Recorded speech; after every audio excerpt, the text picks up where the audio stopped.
Metroid, a series that has defined an entire genre of action-adventure games focused on exploration and clever thinking. One that has you assembling an array of unique and powerful equipment.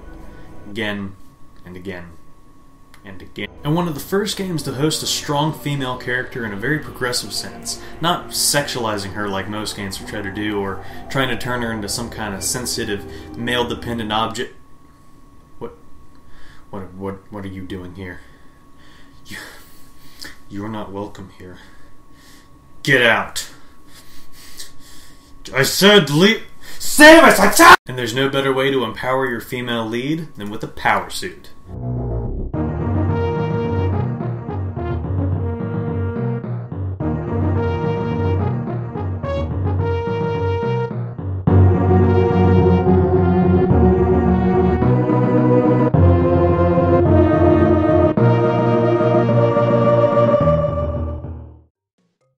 The power suit has appeared in every Metroid game to date, being Samus's armor of choice. This means we've got an item with significant lore that doesn't make me want to murder things.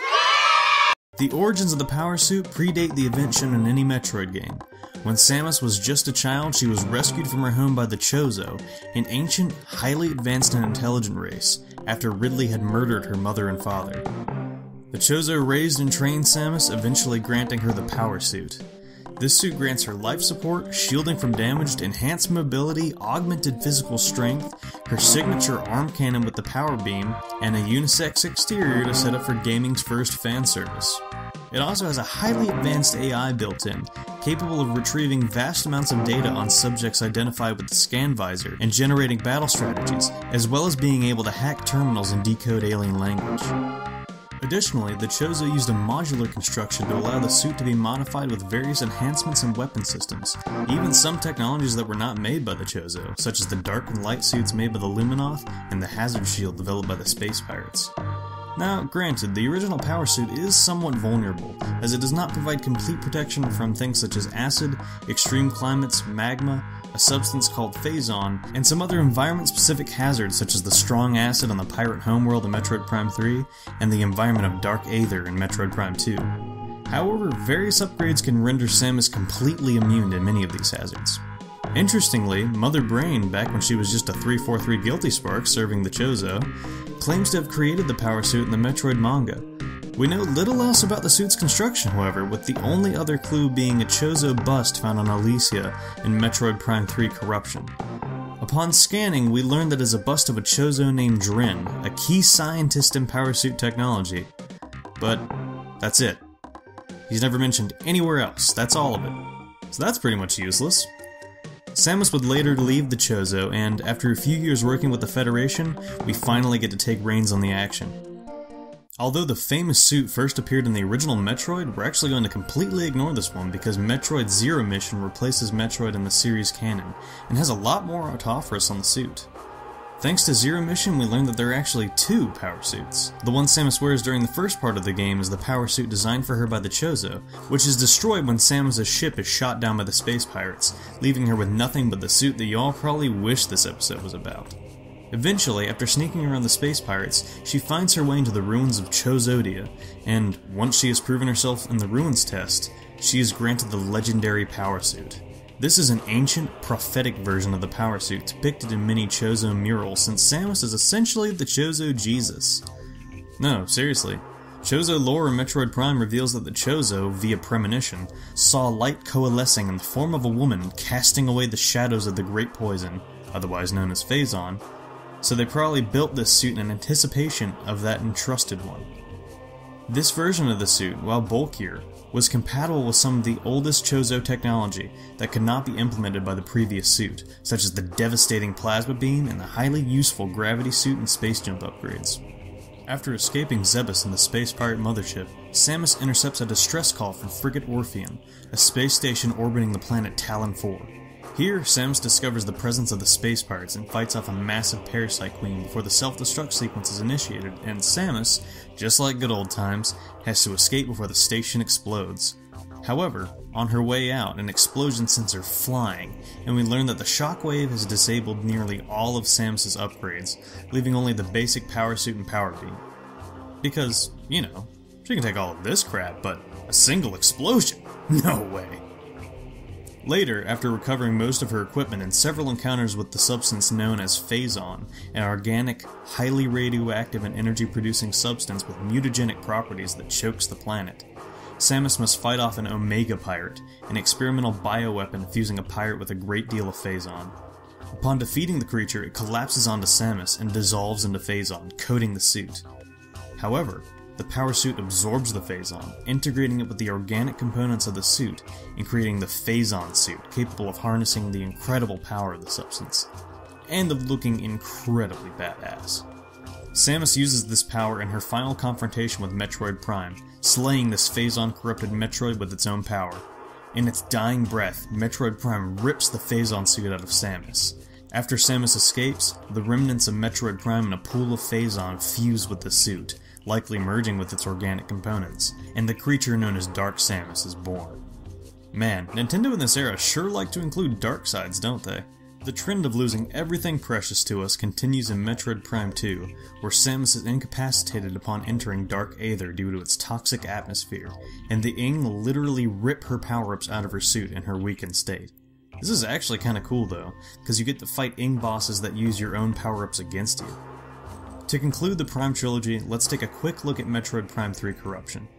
After the opening sequence of the game possibly raises Samus attacks, corrupting her and the other hunters with a phazon growth. To prevent the growth from overwhelming Samus, the Federation doctors had to intervene, but Samus was unconscious and it is physically impossible to remove her suit without her willingness. Instead, the scientists modified her suit with a phazon enhancement device, allowing her to harness the phazon's power without it taking over her system, forming the PED suit. After the conclusion of Corruption, the phazon growth is eliminated and Samus returns to her original suit. After the Prime trilogy, the events of Metroid 2 and consecutively Super Metroid take place, but nothing really happens with regards to the suit. And that brings us to... oh god. I have to skip over arguably the best game in the franchise and go to this? Alright, I'm gonna do this game justice and spin this segment in the narrative style of Other M. The initial cutscene of Other M shows the power suit materialize over the Zero suit. What we learn from this, as well as from the opening section of Metroid Prime 3, is that the suit is actually integrated with Samus's body, and she can call it into corporeality at will. Oh god, do you want to kill yourself yet? Yeah, that's the whole game. Anyways, yes, Samus' suit is biologically integrated with Samus and partly organic. Therefore, the suit is less of a distinct suit and more of a second skin. Although, there are several scenes in which Samus manually removes her helmet, so perhaps parts of it are distinct? This is just one element of it that isn't terribly consistent. Aside from this, Samus can materialize and dematerialize the suit at will.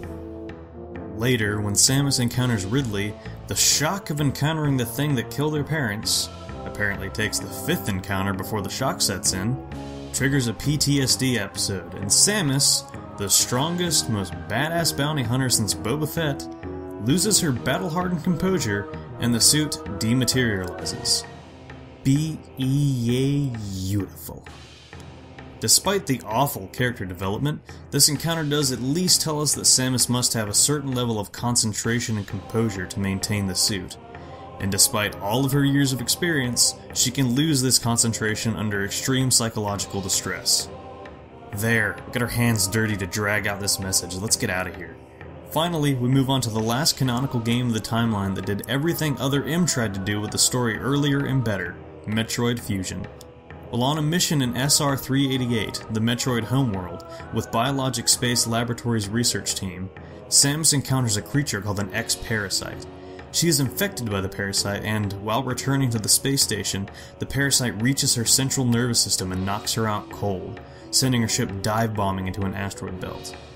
The research team recovers her and tries to save her from the infection, but as with the Federation scientists in Prime, they cannot completely breach her suit. Instead, they surgically remove large portions of the outer armor, which, due to its organic portions, was also infected. The researchers developed a vaccine from Metroid DNA, altering Samus's genome and eradicating the infection. What was left of the suit was the organic, biologically integrated and more flexible layer of armor underneath the heavily armored exterior, and it was upon this that the researchers built the fusion suit, a more flexible but less protective variant. The original power suit, however, was still infected with the X, which are able to mimic the abilities of any creature from which they obtain DNA. With Samus's DNA and portions of the power suit, the SA-X was born, an evil clone of Samus similar to Dark Samus. At the end of Fusion, Samus weakens the SA-X before encountering an Omega Metroid, which was immune to her current weaponry. The SA-X intervenes and attacks the Omega Metroid, but after being weakened by Samus, it is destroyed by the creature, leaving behind the core for Samus to absorb. Since the SA-X was essentially a snapshot of Samus from before her surgery, Samus was reabsorbing herself and the attributes she lost from genetic modification and surgery, and mingling this with her new identity, restoring her to full power and granting her a new, unnamed suit that looks like a cross between the power suit and the fusion suit. She eradicates the Metroid with her restored powers, and the events of Metroid Fusion come to a close. Therefore, the legendary power suit was largely lost, but some portions of it still survived in this new suit, and maybe we'll learn more about it in a future Metroid game. But for now, the tale of the power suit and its owner is at an end.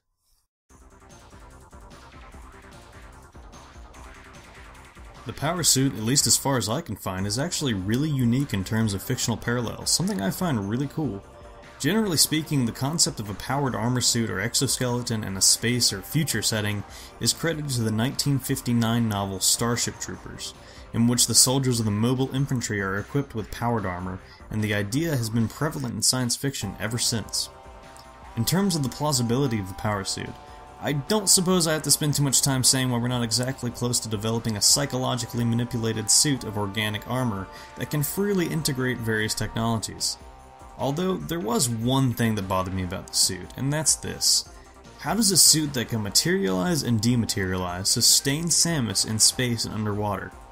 It's not like it can just materialize oxygen, or maybe it can, and that might be more amazing than all of its other functions combined. So, where does it come from? There are systems that can generate oxygen, and even things like oxygen candles that produce oxygen when burned. However, the reactions that produce breathable oxygen are exothermic, producing heats up to 260 degrees Celsius, the heat of an oven on broil.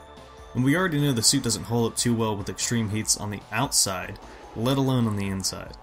Oxygen candles are even worse, smoldering at about 600 degrees Celsius, or over 1100 degrees Fahrenheit. You know what? Let's read that book, Fahrenheit 1100, in which Samus is evaporated. Yeah, and you thought 451 was a tough read, you ain't seen nothing. So the only option I can figure is that when she first dons the suit, Samus fills some part of the suit with oxygen while on her ship or other stations, using it in an environment without oxygen sparingly, because even then, she can probably hold at most 6 hours of airtime. Then again, I guess I can't really question much when we're talking about a suit that freely bends to her will. Anyways, I digress. We're obviously not even close to having technology remotely like any of this, because most of it's impossible. But some of it isn't. Powered exoskeletons that increase the mobility and physical strength of the wearer, and maybe even provide an interface and computer, have been growing more and more advanced every year, helping in heavy labor industries, surgery, and for people with disabilities. But you don't care about all that humanitarian bullcrap, you want weapons! And we ain't seeing any Iron Men flying around. Oh, wait, what's that up there? Well, it's not flying around, but meet Talos. No, not that Talos. This Talos. The Tactical Assault Light Operator suit. This bad boy, currently being developed by the US Army, has goals of being bulletproof, weaponized, able to monitor vitals, and give superhuman strength and perception and a digital heads-up display to its wearer. How awesome is that? This is essentially a combination of a powered exoskeleton, body armor, and an entire army intel unit in one badass package. In fact, a new sort of lightweight armor is in the works for it too. Currently in development is a liquid ceramic of sorts, composed of particles smaller than a red blood cell that, upon being struck with any kind of force, say, from a bullet, reorganize themselves locally in a way that they cannot flow anymore and behave like a solid. Kevlar can be dipped in this liquid ceramic so that you have an armor that is incredibly lightweight and flexible, and becomes hard and bulletproof literally the moment a bullet strikes the armor. That's insane. We have T-1000 armor in development right now. We're still a long way away from seeing this one hit the battlefield, and it's nowhere close to the Space Marine status with electromagnetic shielding and life support and all that jazz, but it's an incredible feat of technology in the works, and it makes you wonder just what's possible in the future. I doubt we'll see psychic armor, but who knows, maybe one day in space future we might just see something like the power suit. But no one will ever be Samus Aran. That was one hell of an item, and it should be. The power suit is so iconic, and it's been in every Metroid game to date. Personally, I love it and the series, and I had a lot of fun revisiting all these old stories and putting the pieces together some. Thank you all so much for watching, and I'm really, really sorry it took me so long to get this one out, so thank you to those of you who stuck around and waited anyway. College is murder. So please leave a like if you enjoyed the video, and if you want to see what comes out of the bag of holding next time, don't forget to go ahead and click that subscribe. What the hell? Who's there? You're forgetting about something, Dick. You can't open the bag of holding if you can't survive. You stay away from me. I didn't do anything wrong. You opened the book, Dick, and allows you for brooches. What do you want from me? You